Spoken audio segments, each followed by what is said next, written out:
Welcome to our channel. Today we how to uninstall Google Sheets AI add-on step by step clearly. To uninstall a Google Sheets AI add-on, start by opening your Google Sheets document. Look for the Extensions menu in the top navigation bar. Click on the Extensions menu to reveal a drop-down list. In the drop-down, navigate to Add-ons. This will show you a submenu. Select Manage Add-ons from the submenu. A new window will open, displaying all your installed add-ons. Locate the AI add-on you wish to uninstall. Click on the three vertical dots next to the add-on's name. This will open up additional options for that add-on. Select Manage to bring up its settings. In the Settings window, you'll see the option to remove the add-on. Click on Remove to begin the uninstallation process. A confirmation dialog will pop up asking if you're sure you want to uninstall. Confirm your choice to proceed with the uninstallation. Once confirmed, the AI add-on will be removed from your Google Sheets. You can now close the Manage Add-ons window.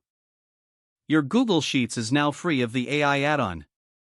If the page does not load, refresh the browser or try again in a private or incognito window. Make sure you are using the correct email address, then retype it carefully to avoid small typos.